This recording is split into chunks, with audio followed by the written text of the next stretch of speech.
And let's go to the beginning of this adventure and start from young baby Kameleon. Yeah, well, my real name is Bryan Normand.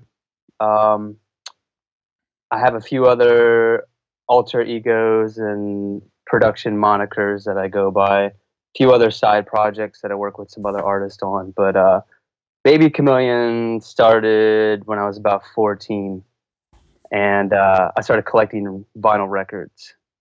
And then by 16, I was playing them out at parties. And how many years ago, if you don't mind me asking, how old are you now? Well, I'm 34. Nice. You got a baby face, bro. You probably still get ID'd at the liquor store. Oh man, all the time. Like I get disrespected so many places, and it's hilarious. Like, get out of here, kid. You don't belong here. Nice. Yeah, right, but it's cool.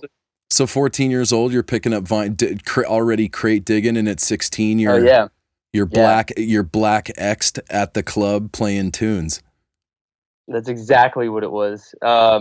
And by like the first couple of gigs that I did at 16, I met some older DJs that were like playing like, some real parties and real clubs. And I had like this little high school following, had a little production company.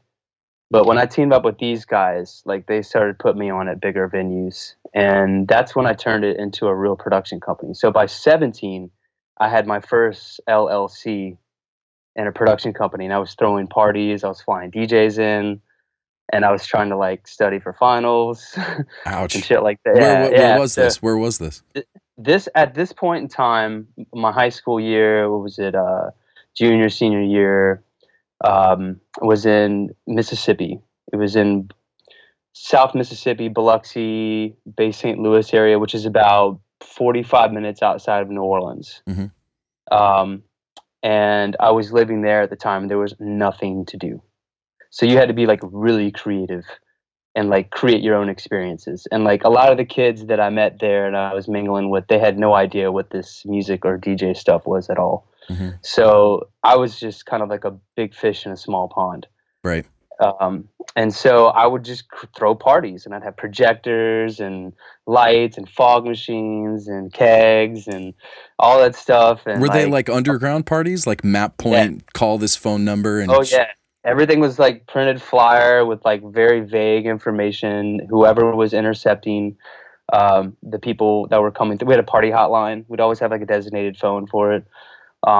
And they could tell, it was someone older too in the group that kind of like, all right, dude, this guy's not cool. Like, does not. Where would you send him? Would you send him to the police station?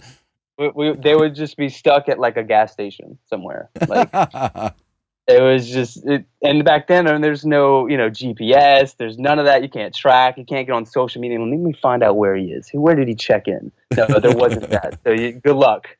Good luck. You really had to know someone.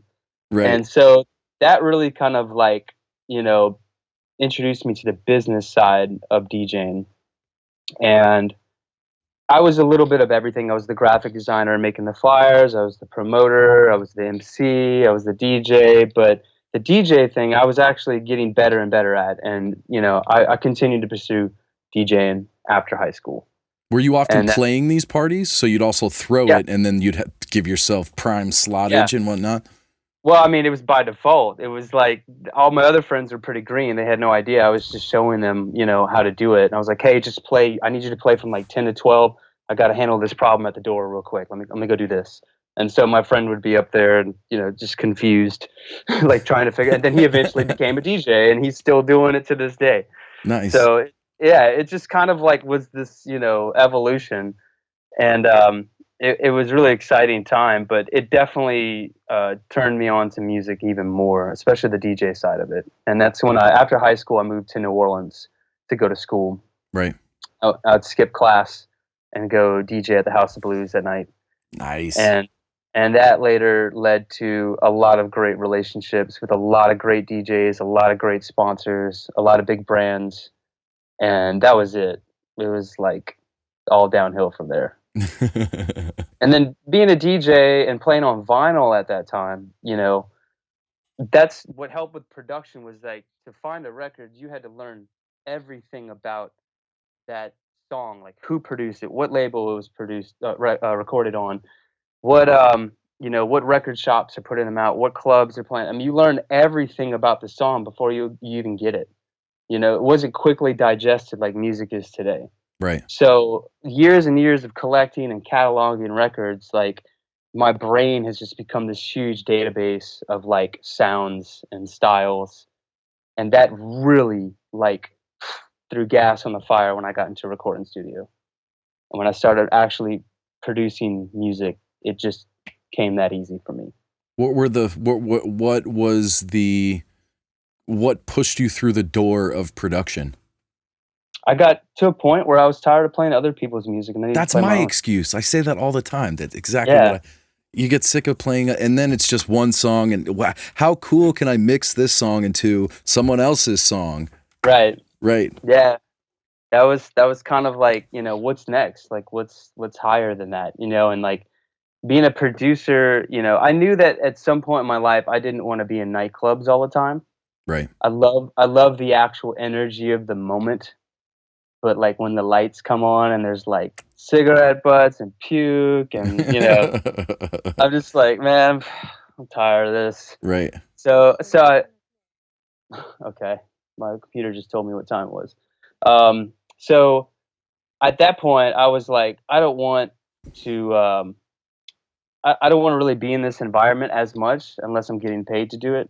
So what's the next step? I mean, where do you go from here? And it's production. It's being in the studio. It's calling the shots. It's like, I need the horns higher here. I need more kick on that drum. I need, it's like directing a movie. And to me, that was really interesting. And so when I got the calling to be a producer, that was it. What was the initial, the friend got a demo version of Fruity Loops and then, Fruity Loops then translates into, ooh, we got to do something else. This isn't pulling its weight. Oh, I know this guy who does Ableton. Like, what were the first steps that actually got you into a DAW? Oh man, this is like a really deep, long story. I guess we got enough time. I'll try to make it as possible. We can snip and cut, and we'll make it. I'll make it interesting. Perfect. Okay, so. Around the time that I was DJing in the House of Blues in New Orleans, skipping class, I was studying graphic design.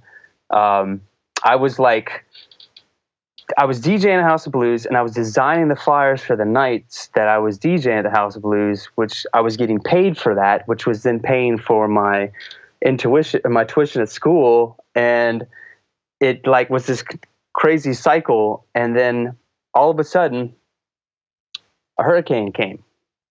A really big one. Yeah. Called Katrina. Right. Destroyed my school. Destroyed my home. Destroyed my family's home.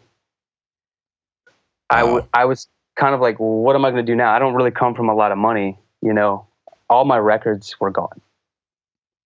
2 1200s and a Vestax PMC 07 DJ mixer, which is like, at the time was like a $1,500 DJ mixer for a 19, 20-year-old kid. Like, it was just hard to replace. Right. I didn't know what to do.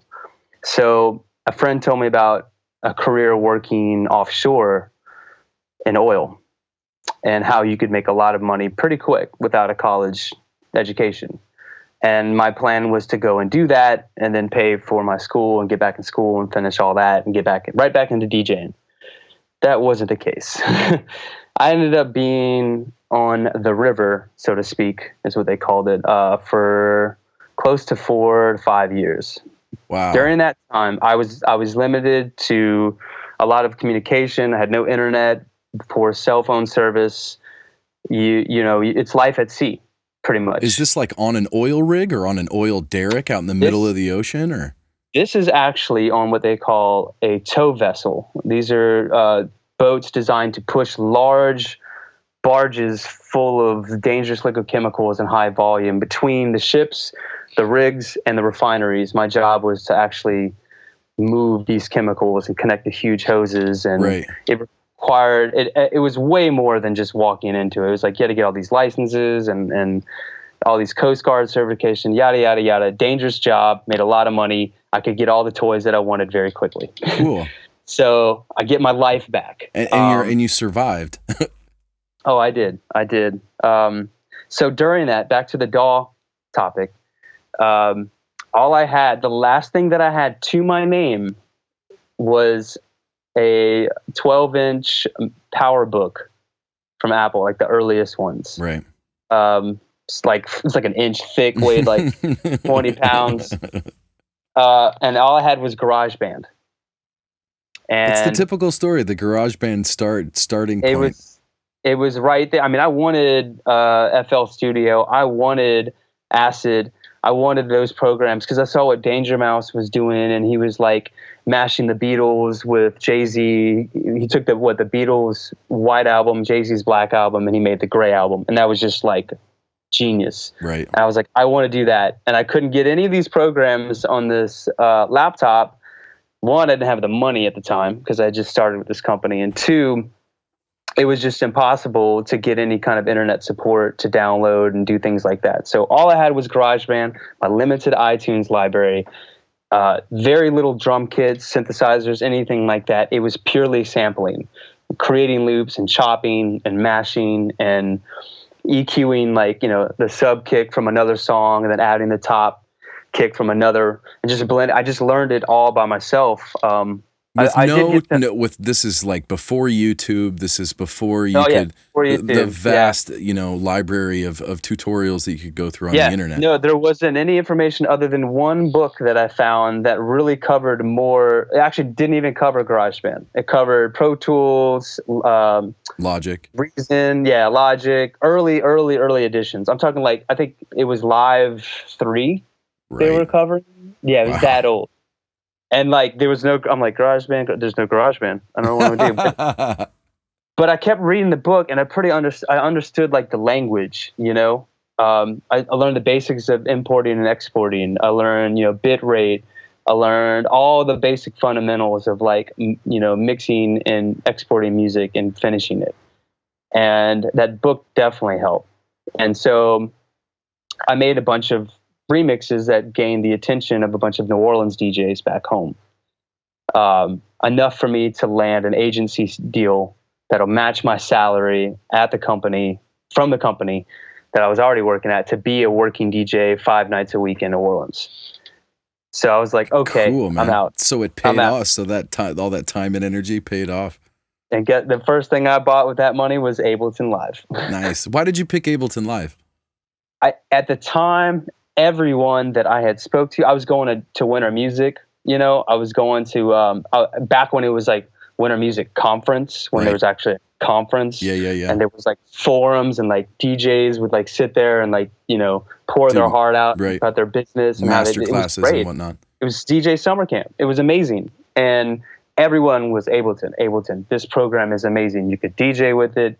It's so flexible with audio, and it really is. It was a gymnast with audio. There's just nothing you can't do. Totally. I'm not too excited now that where I am now musically and with engineering and sound design. I could definitely hear, where Logic and Pro Tools come out ahead as far as like loudness and clarity. But Ableton, just creatively as an instrument, is just amazing. That program still blows my mind to this day. I'm still learning new things, still breaking a lot of boundaries in music with that DAW. So you must have had a huge. What are those first days in Ableton like for you? So you've spent however long in GarageBand doing, whatever, with limited capability. You break that thing open, and it's like, oh my God. Oh, it's Japanese. I was like, what is, oh my God, what is this? Time stretching? Right. Wait. And then how do you learn that? Because this is still had YouTube tutorials even come out at that point? I think I learned how to warp on accident, like warping audio on accident. I was like, it was just like, I felt like a scientist looking for this, like, and it would just hit me one day, like, that's how you do it. And that was it. It was it. I was warping everything. I was warping and remixing songs that I shouldn't have. I was just excited. I was like, this is incredible. And I'd play these songs for my friends. They're like, what is this? You're like, such a heavy remixer. Is that like, would you say that's your strength? Is taking songs and it's where it started for me. you know? That was like recycling information and like, you know, regurgitating it into something, like putting it all into a funnel, and what came out the other end was me. This is like my interpretation of this. And based on all the years of being a DJ and like figuring out like what formulas and algorithms make people move, whether it's dance music or not, there's certain melodies and feelings like that really helped me in production. And remixing was just a great way of like taking something that was already there and like turning it into something completely different but yet functional. And how much music go ahead, brother, don't let me cut you off. No, that's it. I mean, that's how much music. I was curious about your music theory. Do you have any formal education in music? None. No, DJ. Being a DJ for more than half my life is right. what led me here. And I have much respect for people that come from a background in classical music and music theory. And these are the guys that I love working with because they're just incredible. As a you know, instrument themselves, like I'll bring them in the studio and just, you know, let them like massage a groove, you know, but for me, I mean, I had no formal education on it. I just learned, you know, I mean, I now by ear, I could hear if something's out of key. I'm like, oh my gosh, it's terrible. But what were some of your most, in the beginning, you started obviously remixing heavily, and you said some of your earlier material had gotten picked up by DJs in New Orleans. What would you say was the track that kind of broke you out? What was the one of the first tunes that people recognized and were like, you know, we need to put this guy to work? There was a couple of them, but one most notably was like a Red Hot Chili Peppers remix that like, it was the song The Other Side. And like I had put like a Miami booty bass break on it. Which Take me on the others. Boots. Yeah. And it went off. It was just something like people were like, I've never heard this, but I can't stop moving. And I'm like, they're like, what made you do this? And I was like, I don't know. It just happened. It just came together. It's funny that I know you from these years and years ago because I used to search LimeWire. If you remember LimeWire, like one of the original ways to download music, I would just search the word remix because I love just finding people that were obviously similar to yourself, just taking, you know, original tunes and then get electro house remixes were heavy that I was always trying to find. So it's interesting that I know for a fact if I was to dig up my old hard drive, I would end up finding a bunch of your tracks, man. That's great. I'm sure. I'm absolutely sure of it because obviously your name is it's a very recognizable name, and I'm sure that it was not terabytes because it wasn't possible to download anything that large back then, but definitely gigabytes of just remixed any EDM remix. I would take it. So I'm sure I have a bunch of your stuff. I have definitely left the trail behind. Right. Breadcrumbs. So I'm curious how you approach a remix. I guess first off, how do you even decide this is a song I want to remix? I guess if you're given the decision by yourself, because I'm sure you're approached, please remix this song. But how does that happen when you're like, I want to remix this track? How does that work? It's kind of like I don't know, like women. You just see a girl and you're like, she's the one.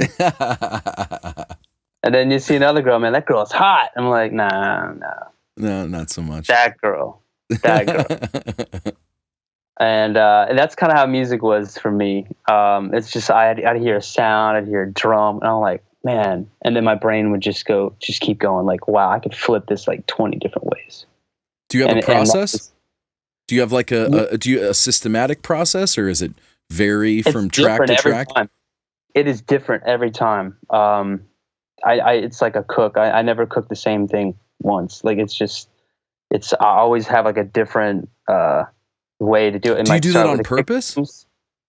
No, it's a very abstract way that I do things.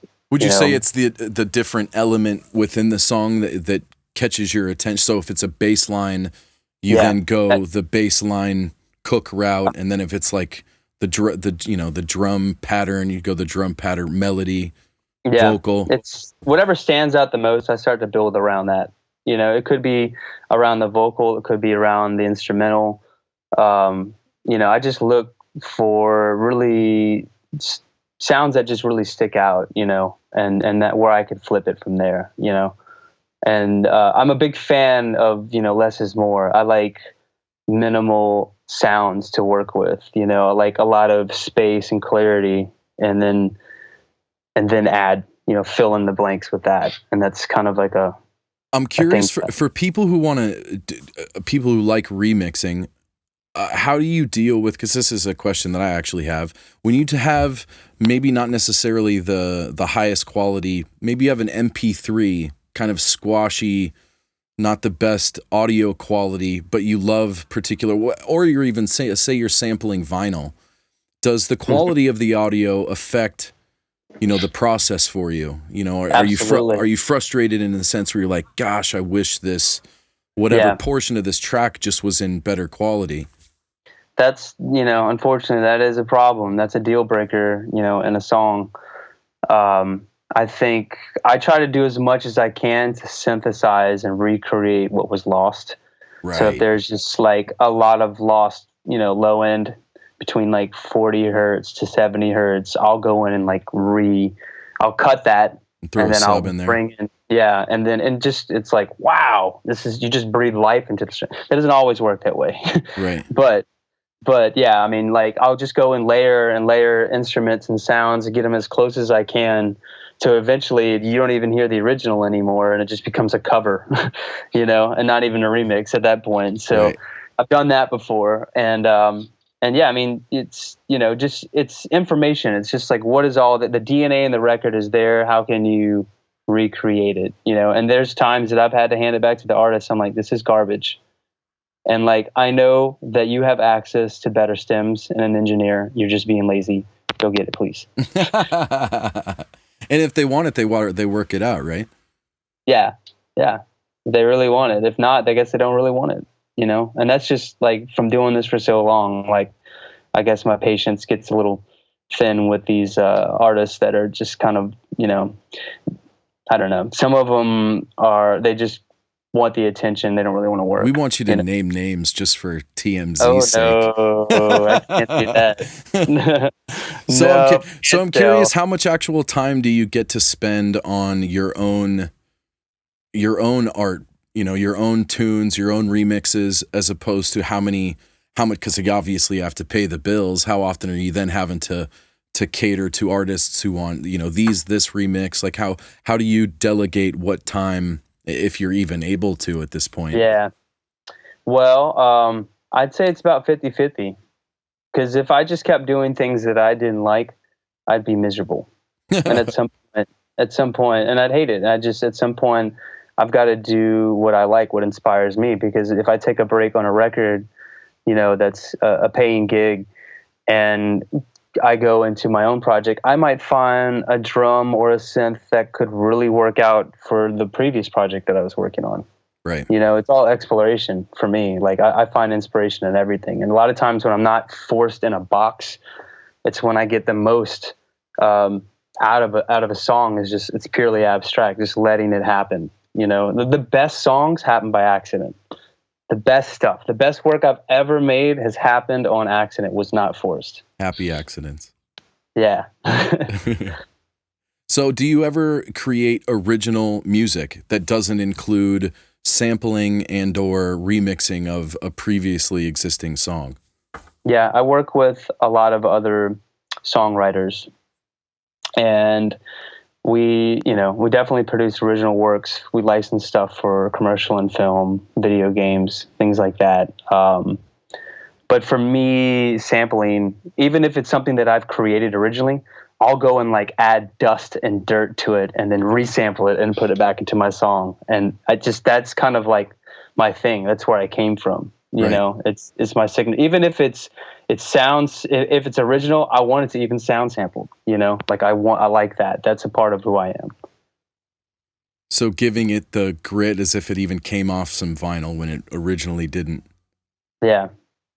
That's kind of like, for me, I don't know. It has to be like missing something, and I'm like, that's what it needs, right? It needs some warmth. It needs some of that analog dirt, or it needs that chopped effect.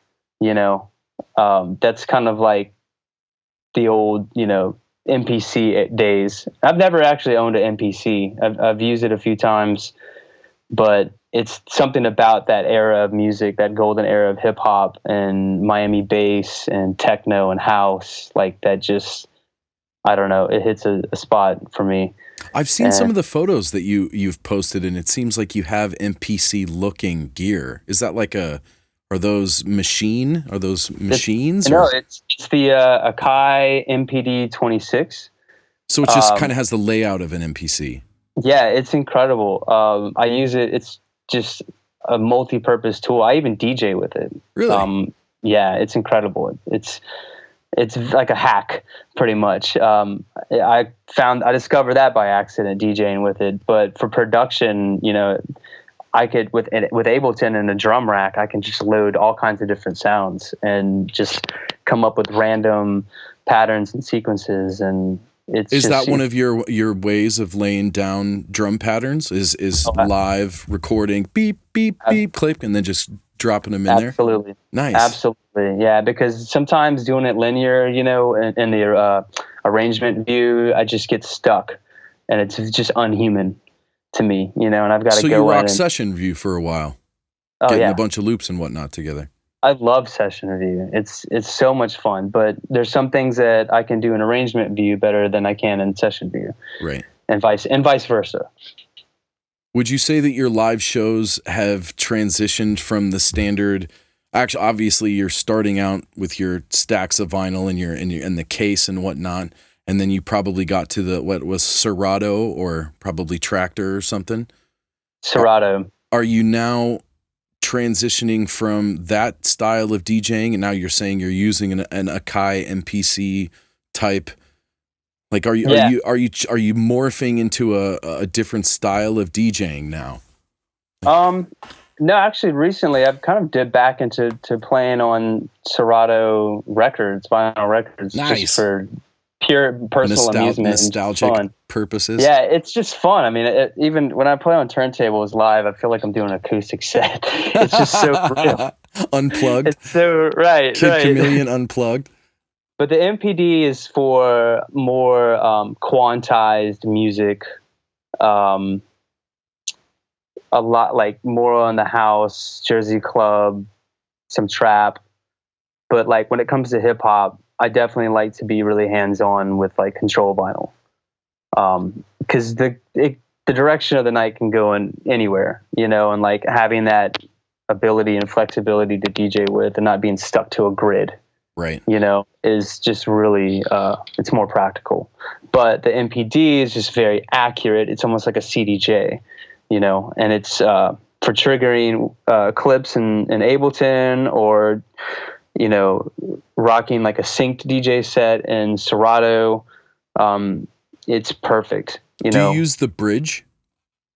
I did for like a little, not enough to do it live, but I did kind of dabble in that for a little bit, and I'm definitely looking to explore it again. But live, I don't know. I've never used it, and if anybody is listening doesn't know, it's apparently a way that they've allowed Ableton and Serato's Scratch Live to integrate and link and do their whole thing together. It's really cool. It's a really cool concept. I think it kind of overcomplicates things.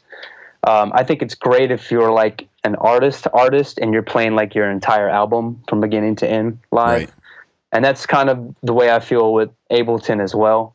Like if this is a booked show where it's like you're promoting your album and you're like doing strictly album cuts or playing stems, like that's ideal.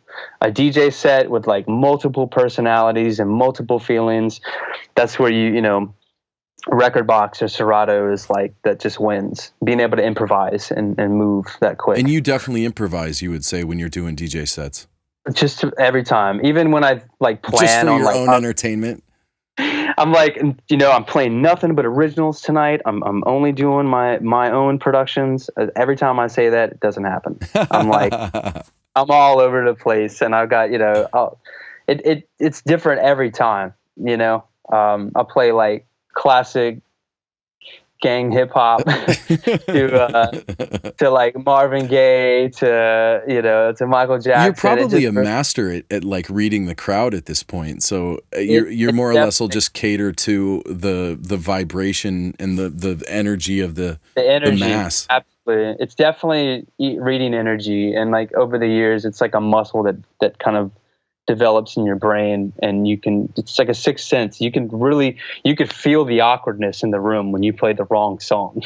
Like some guys are like, no, this is my song, I'm gonna play it. I'm like, ooh, this is not good. Let me get out of this. Let me grab my coffee real quick. No problem. I was gonna say, because it's 5:30 p.m. here, which means you're it's a semi-early. Yeah, I don't even. Because it was Friday. Are you playing standard days, full time, Fridays, Saturdays? No, not as much. Not in New Orleans. Really, I've kind of cut back on all that. I do a lot of design work too. That's another thing that I do outside of music is production and fabrication and building elaborate stage sets for a lot of these popular DJs that you might know. Yeah. So you're getting into the actual designing of like the metal and the lighting systems and. Yeah, even some robotics. It's pretty cool. Really? Yeah, man. It's really cool. I don't know if you've seen it, but I saw a YouTube video posted not that long ago of Excision's current show. Oh, man. That's insane. I saw that too. Man. Incredible. That stuff inspires me. I have watched the same bootleg iPhone video of somebody in the crowd of just this monster that has these guns that like. Have you seen that one? Yes, it gives incredible. me goosebumps just thinking about it. It is so cool. So cool. It really is, man. I dabbled in like visuals, and a little bit of carpentry, and learn how to build like these structures that could like, create the space to project onto. And that led to some really good opportunities. Also being a DJ, designing DJ booths for bigger DJs, like with that being a DJ in mind, like knowing the engineering that goes into it, and that's kind of how it all happened. Like I just got called in. I was like, hey, you're a DJ, right? You know how to do this? I was like, yeah. No, that's terrible. It needs to be this high. Like, it needs to be this wide. It needs to be this. Nope, that's going to break. And then next thing you know, I'm designing these sets. And it's like just as amazing as making music because it's physical. It doesn't exist in the cloud. It's a real structure that you've created. That's got to be an awesome break from the clickety click, standard dungeon of the studio. That's another secret, man, is balance. Life is all about balance. You can't stay. Listen, people, Jesus. Yeah. If you want to do this right, man, it's balance. You got to take care of yourself, and you've got to break the monotony every now and then and do something. Go out, go fly a kite. Like do something, Because you're also an artist. Like I've seen you're actually creating, canvas style works of some pretty interesting stuff that can be found on your website. Story. Right. Yeah, absolutely. Yeah, I want to hear. Stuff coming out. What's the story? Well, I blew my eardrum about 4 years ago. It was scuba diving? Pressure. No, that would have been cool, but no. No, I blew my eardrum from some sinus pressure from like an upper respiratory deal. I woke up with like vertigo. I was like, what the hell is going on? Like I can't hear out of my left ear. So I went to the doctor. Doctor's like, yep, you blew your eardrum. It's going to take about 3 months to heal. No headphones, no studio, no loud music. I'm like, what? What do I do with my hands? Oh my gosh.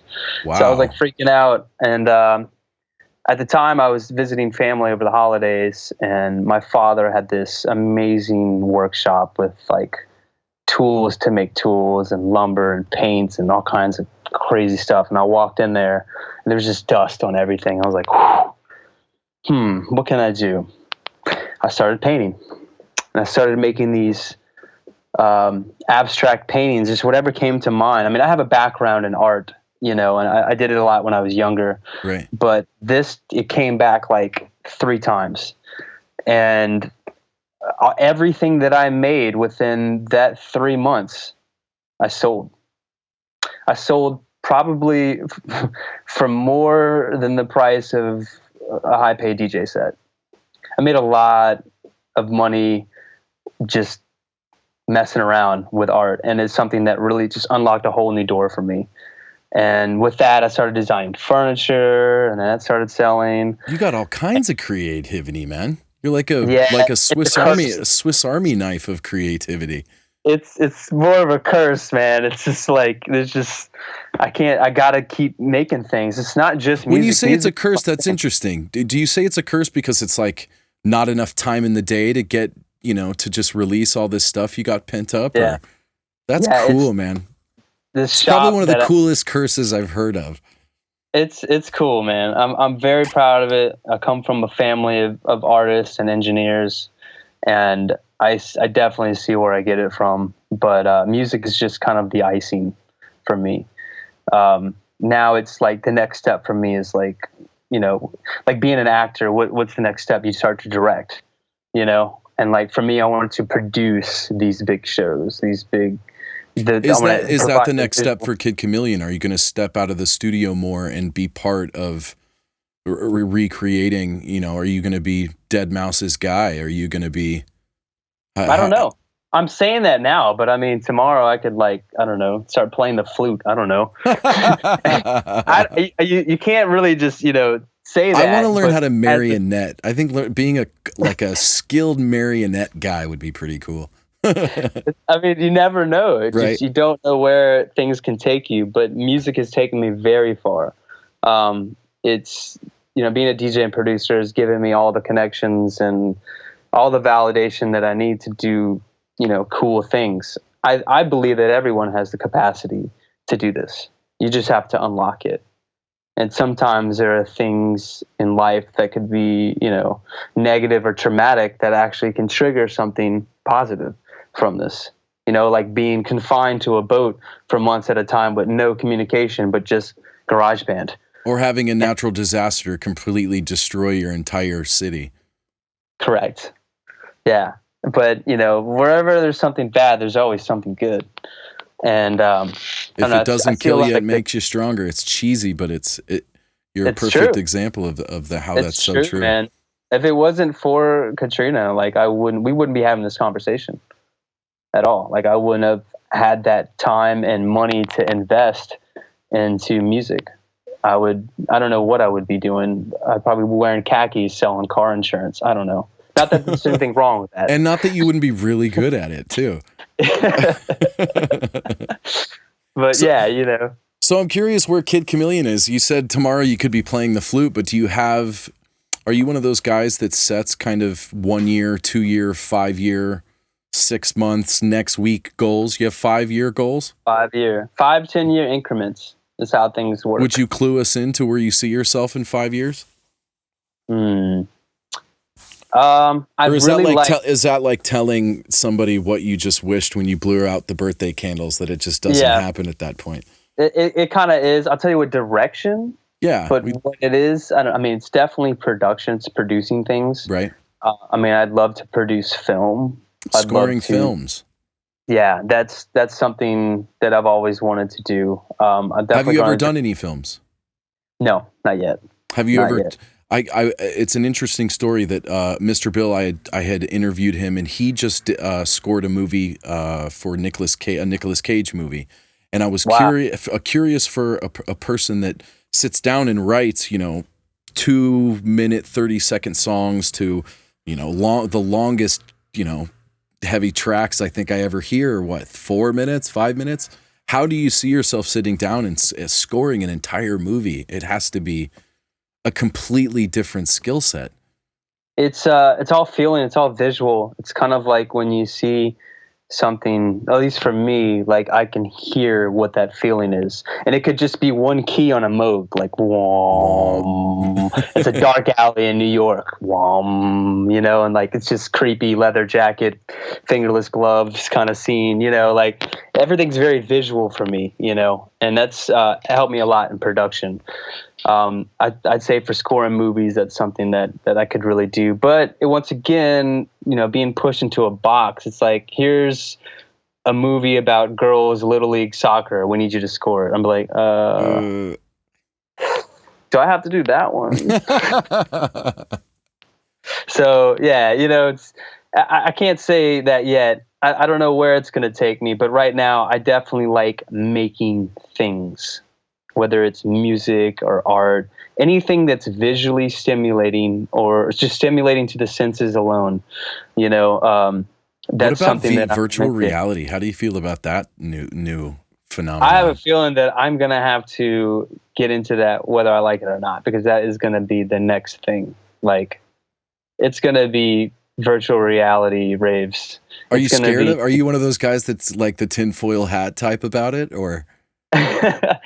You know, I'm both, man. But I've just known that you have to embrace these things and find a way to make it work for you. You know, we went from selling $20 an album, $10 a CD, 99 cents a download, to pennies per stream now. Right. The game has changed so much, and we can sit here and complain about it, or you can embrace it and find a way. Like, yeah, you might not be making that much money in sales, but now you have gotten millions of followers and plays and reach that you have never gotten before because of the internet. We didn't have that before, you know? There was always a gatekeeper that, you know, you had to go through to get access to street teams that promoted your albums. And it was just the politics and the system, the chain of command that was there. Now it's gone. It's like the Wild West. It's like, that's how I was discovered, you know, was SoundCloud, you know? And that's a beautiful thing for me. So I have to learn how to embrace that and not hate it. Like some guys I know, they're like just angry.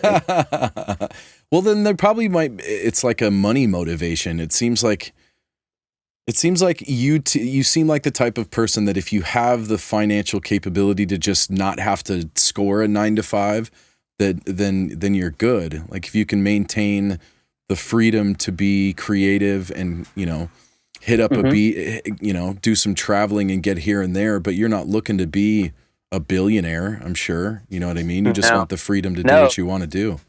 I just want the experience. I did a lot. I did just about everything that I've ever wanted to do in music and work with everybody that I've ever wanted to in music. I got to travel to all the places that I've wanted to see in the world. Now what's next, you know? And I think I want to bring what I do into a more physical realm, something more tangible. How was it working? How was it working with some of these artists? You know, Diplo. How was it working with Diplo? Diplo definitely is like my big brother. He's an interesting cat because I knew him like right around the time that he was dating M.I.A, and he was like sleeping in a van touring with like a Brazilian punk band. He had like no money. You knew him back when? That's cool, man. Yeah. This was like right after Katrina too. Like he came to New Orleans, and you know, where I came from, like any out of town DJ, you take care of them. You bring him in, you show him your city, and he was one of them.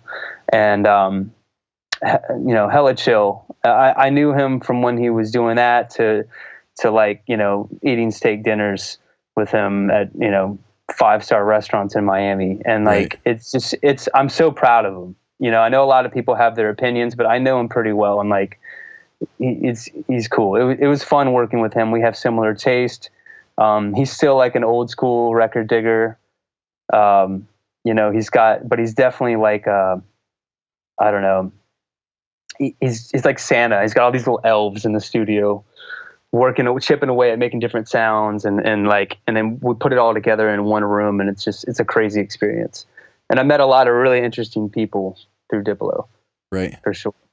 What about this is one of I love Diplo, but for the longest time, A-Trak has been one of my heroes.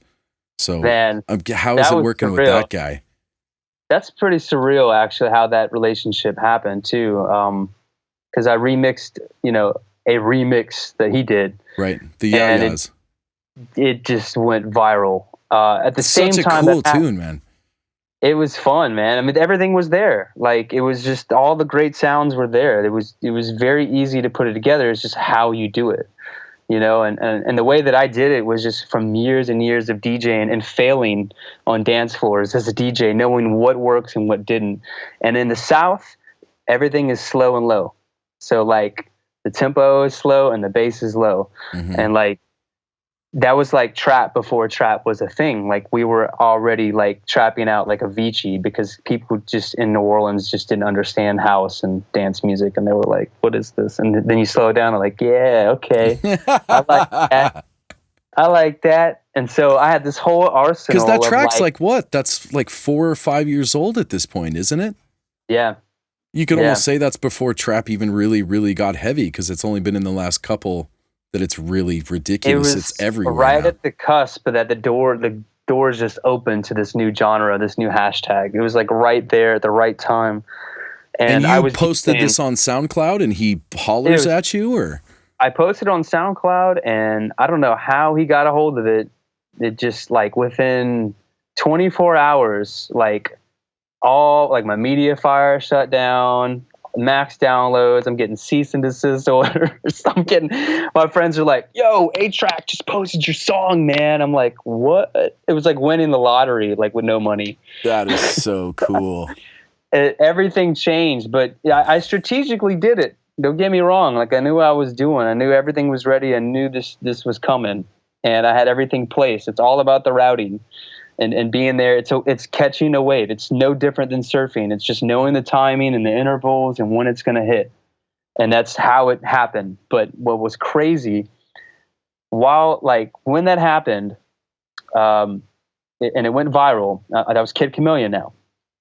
I was DJing under a different name for my open format brand, and I was entered into the Red Bull Freestyle DJ tournament. I don't know if you're familiar with that, but I know Red Bull. Okay. Well, Red Bull puts on an international DJ competition called Freestyle, and you have to use 3 different genres within 15 minutes, and you have to rock a crowd.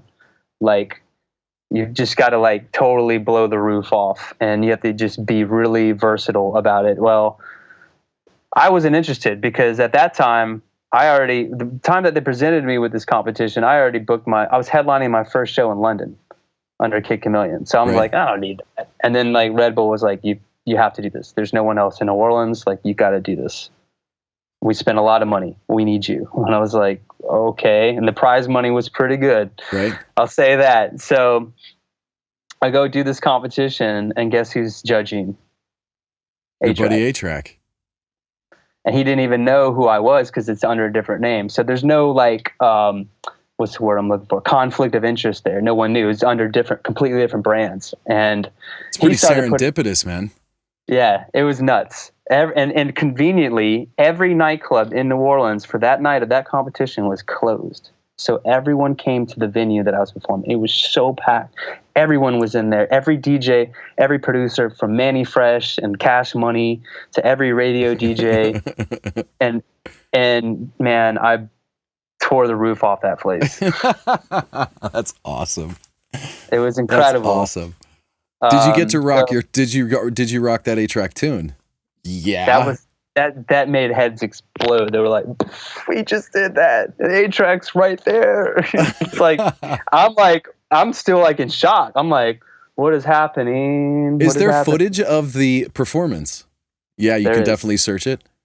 I don't think you can find it, but I have some of that. It's being put together. I would love to see that, man. It's being put together in like a little bit of a biography. Cool. But yeah, I can try to get that over to you guys. Oh, I would love to see that, man. I've got How did you do in the competition? So that's obviously, did you win it? So yeah, I won, and Nice. I went on to Dallas to do the national qualifier, and then you go on to like, I think it was France, to do the world championship. Right. And I'll be honest, I was like, I don't really want to go any further. I want to go back to Kid Kamillion because I've got a European tour lined up, and like I'm not even thinking about open format music right now. I'm thinking about trap and techno and all this other stuff, you know, that's about to really blow up. And so I went on to the second round, or the second qualifier, and you threw the match. Well, I got, I would have won. I'd say that had my turntable needle, I was using Serato, and because of the analog to digital conversion, turntables are very temperamental, and it went out during my set. And I was playing that Red Hot Chili Peppers remix that I was telling you about is when it happened. So I was kind of like, oh, and then at the same time I was like, yes, this is perfect. Because I cannot go on and do this whole thing right now. I've got to focus on Kid Kamillion. It was the weirdest dynamic situation I've ever been in. Erykah Badu and DJ Jazzy Jeff were judging the competition, and I came in second place, and I was like, yes. And they were like, with a malfunction too. Yeah. I was just like, man, okay, that was what I needed. And I got the validation I needed as a DJ. I did that, man. I've been DJing for like 15 years. I'm good on all that. I wanted to focus on production and art. And the Kid Chameleon brand. Right.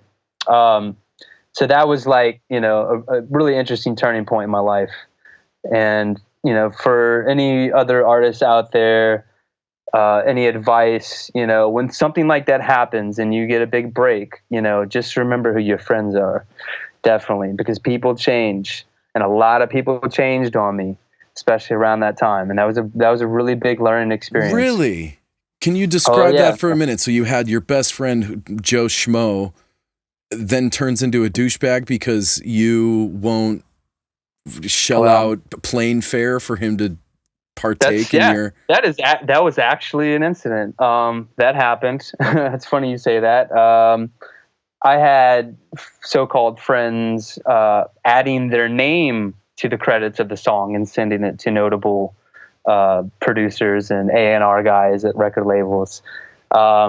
I had just people that I remember, like before, like the first time I put Kid Kamillion on a flyer, and I was like, I'm playing here. You want to come see me? And they're like, no. And I'm like, oh, okay. Wow, that's rude. So wow. After the Kid Kamillion thing starts, they're like, hey, man, you want to come play my party? And I was like, don't you remember that conversation we had when I showed you and you laughed? And I guess that never happened. I was like, no, I will not play your party. Wow. And I mean, a lot of that happened, man. Just people like, you know, all of a sudden just coming out of the blue, and it's pretty predictable. And like, you just got to have a really good bullshit radar. So you just kind of distilled your inner circle to probably some very worthy people at this point then. Yeah. Well, the first thing I did was I got a lawyer. That's what anyone should do. They will filter all that stuff out. And I had to get a lawyer anyway because, you know, people, the more you remix or the bootlegs that I'd made in the past and things like that could later haunt you, you know. Oh, because then they come after you knowing that you got some coin. Absolutely, man. That's another thing. I mean, where you get popular from one song, everything else gets that popular too. Right. Just remember. Yeah. It's all in how you plan things, and you got to be careful where that can lead you later in life. Fortunately, you know, it wasn't that bad. So, but still, it's good to know. Wow. So yeah, I guess we can get to wrapping up. I'm curious about this M.I.A track that you just dropped. Yeah, really interesting story. I made that song 4 years ago. It was just a beat, and I gave Diplo. I love that sample. The loop, the vocal loop that you have in there is so cool. It's so funky, man. And that's, you know, that still comes from that whole analog grit vibe that I like to put into music. Just gives it soul, you know, like to me, that's like what a lot of music is missing right now. That's just my opinion. But I feel like a lot of stuff is losing soul. Not all of it, but, you know, a lot of synthesized music, you're hearing a lot of sample packs, you're hearing a lot of presets. It just gets lost somewhere in there. I mean, there's such thing as overproduction. It's like just the clarity's too good. It's just not even sound like a real song. It sounds like a spaceship. You know, it's like, it's You know, just something like you got to put that back in there, man, because it's got to have some longevity. What is that sample from? That was from Charles Wright, which was an old 45-inch record. It just had the first couple of, like, the first 30 seconds just had these ad libs of like, oh, it's so good. I was just like, oh man, this is great. So how like, did that work? So she, you contact her, your manager contacts her, she contacts you. You obviously were hanging out with her while Diplo's in the back of the van some years ago. No, didn't even, no one knew anything about that back then. They didn't even know I was producing music. Oh, wow. The beat I originally gave Diplo about 4 or 5 years ago, and he held on to it. I usually think, because the amount of music he gets, you know, it's like, I'm sure he trashed a lot of stuff, you know. No, he held on to that. He gave it to M.I.A, his ex-girlfriend. It was the weirdest, I don't know, triangle ever. And she hits me up and she's like, hey, like, this was, you know, last year. And she was like, recently though. And she was like, Diplo gave me a beat. I really like it. I'm writing to it right now. And I was just like, man, this is weird. Did you pinch yourself? Stuff like that would just, I can't even imagine, like, and there's a lot of people watching that are like, so M.I.A calls you and goes, hey, I heard your beat that Diplo just gave me. Yeah. I really like it, and I'm writing to it right now. That's just like, that's incredible, man. It was crazy to get like Diplo's ex hitting me up. So you hang up the phone and you're like, whoa. Yeah, I was like, what just happened? Crazy. Yeah, that was cool, man. And she told me, she was like, you know, I heard he gave me a bunch of other beats from some other producers and yada yada, because he's got, you know, a lot of great talent in his camp. But she said this song I just couldn't walk away from, and I was like, man, that's great, because I walked away from it like 5 years ago. It's just been sitting in the hard drive forever. But no, I'm glad. A lot of the stuff that you're hearing now, I produced 5 years ago. I mean, I spent a good 3 years of my life as Kid Kamillion in a studio, 18 hours a day, writing beats and filing them, putting them up in the cloud, dating them, and I would just pull them out at random. Is that what this, you have your Kid Kamillion Beats SoundCloud? Like, what is that? That is the hip-hop, instrumental hip-hop driven sound. Kid Kamillion is more of an open format of all range, you know, from big room house to underground hip-hop and DJing and that whole side of it. That's the umbrella. Kamillion Beats is definitely like the hip-hop instrumental vibe. You know, not all of those songs have intense build-ups and drops. They're just loops, you know, and they're really engineered for artists. I was going to say, that's kind of like a portfolio that Joe MC guy can go through and then hit you up and say, hey, I dig this. But there are people that aren't even MCs that just appreciate that kind of production. So I made it really for my fans, and the fans that are into that sound, that are like, hey man, I really like these songs a lot. Like, can you do more of that? And I said, yeah, I have a whole gang of that. There's a whole new alias that I've got for that. Check it out. Here's a SoundCloud link. And they're like, oh, it's perfect. And then I've got people over here that are like, man, I need some more energy. I'm working out. I'm in the gym. And, you know, I'm like, okay, well, this is what you need right here. Here's a nonstop continuous mix for you. And it's got everything you need under the sun, you know? And so like that, I make so many different sounds. I'm like a polymath when it comes to production. How quick do you turn out a tune? Oh man, it really depends on the sounds. I mean, I've turned out a song in 2 hours, like finished, like, and then it was published, and then one song took me 2 years. It's really hard to tell. I mean, usually the ones that happen the fastest, in my opinion, are the best. A lot of the best music I've made wasn't even in a studio; it was in an airport, or it was like, you know, on the plane with some headphones and the Heads Will Roll remix was made from New York to New Orleans on a flight, straight up. That happened the moment I got in the plane to when I landed. It was done. Excited, except for the mastering and whatnot. So, but yeah, I got into an acoustically treated room and did, you know, the last minute. And this is, are you talking about when you say an acoustically treated room. This is like you just got to wherever you were going, found the studio that you were getting to, and then rocked out the mix and the master of it. Yeah, I would try it out on like, 3 different monitors, car stereo system, and then some Apple earbuds or whatever it is. I mean, consumer level products is a great way to test your mixes. Do you do your own mastering? Sometimes. 50% of the time? Yeah, 50% of the time, I'd say I do that. The heads roll, I mastered. What makes you not master a track? When you don't have the time, or? Yeah, but I mean, I try. It just, there's times where I'm like, I can't get what I need out of this. I need a professional. I really need a professional ear for this. I think a lot of people need to get a third party perspective on what they're doing. Right. I firmly believe that. Do you recommend people get their music mastered, or do you recommend getting a grasp of the concept, solo? Or I think there is a standard to the way we hear music and how machines also process music, whether it be in your car or your Bluetooth speaker or whatever. Master and engineers know that. There's like a new school of thought now completely for digital music and streaming music. Now, I mean, there's like new mastering services geared towards that. The whole landscape of how we hear music has been changed, and I think it's really important to get with a good mastering company that is familiar with that side.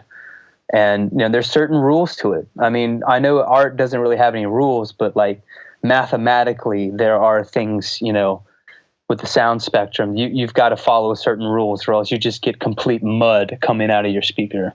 And I've done that on several occasions, on very big stages at that. And I'm like, man, this sucks. What am I doing? This was a bad idea. What you're saying, like, so you mastered a track that you figured was mastered, then you try to drop it at a show, and you're just like, oh, no. Yeah, wow. But it's great. The kids are like, yeah, and then they kind of start looking around like, what's going on? It's like mud. You got to be careful making bass music. I'd say that's what I make mostly is bass music, at least what I'm known for. And like, that's, there's a responsibility that comes with that, right. For sure. Keeping that low end tight. Yeah, absolutely. There's a whole science to sub bass, and I'm sure a lot of the listeners can agree. So you have a very inspiring story going from, I mean, literally having a natural disaster completely wreck your entire reality, and then coming back and having that disaster kind of be the catalyst for your move to do something else that then funded this, that then boom, and now you're, doing stuff for M.I.A. You're released with Major Lazer. You're probably you got any tours coming up soon? Yeah, I might be going back to Japan. I'm not sure, but this laptop is going crazy right now. I'm not sure right now. I'm not looking for anything really in particular. You're just putting in some work in the studios? Yeah, I'd like to work. I have a couple of projects that I'm working on right now, and it's, I really want to focus more on that before I take it on the road. I do want to create some really interesting stage production for it, possibly in the future, if not for myself, for another notable artist. Right. That's something that I really, want to start moving forward on. And not so much me, it's the music and like where it belongs right now. I did just about everything I wanted to do, and I'm cool with that now. So I'm kind of just living in the moment, but I definitely write music at least 3 or 4 times a day, all genres. I have another project that I'm working on right now called Daytona 83, and it's more of that on the house and techno end. I just had a release on Main Course. The song's called Volume, and it's gotten a lot of support from Porter Robinson and a few other artists. It's heavy. But it's not anything, it's just for fun, really. Where can people go ahead? No, that's it. I was wondering where people can find, because obviously when you're one entity, you're Bryan, like how does one person is able to find your catalog of tunes? They're going to need to go to Kid Kamillion. They're going to need to go to Chameleon Beats. There, obviously, it seems like you have previous pseudonyms and then future pseudonyms. I wish you could find everybody's material all in one place. Well, that's the thing. Like, it's all about the chase, man. I kind of set it up this way. It'll all come together in the end, believe me. But right now, it's just I'm kind of creating this map to the final product, you know. And then I would like you to do me a favor and kind of give anybody and everybody watching, because I'm sure a lot of your fans are going to be checking this. We're definitely going to ask you to put this out on your social media outlets to let your following, you know, hear your chit chat. Do me a favor and send out all social media links, any way that people can get out you. I know you're also accepting. People send you tunes. I know that you're accepting. Yeah. You listen to people's music on occasion when you have the time. Yeah, absolutely. I mean, there's a high volume of stuff coming in my promo box, thankfully, and I appreciate everyone doing that. I hear a lot of new sounds. I also get a lot of remixes of people's remixes of people's remixes. But no, you guys can all follow me at kidkamillion.com, KIDKA million.com. My SoundCloud, Kid Kamillion. My Twitter, Kid Kamillion. My Facebook, Kid Kamillion. My other side projects include Chameleon Beats, which is my hip hop project. Good and my stuff house. In there. I really enjoy that stuff, man. Oh, there's a whole lot more to come. Good. Good. My house and techno project, Daytona 83.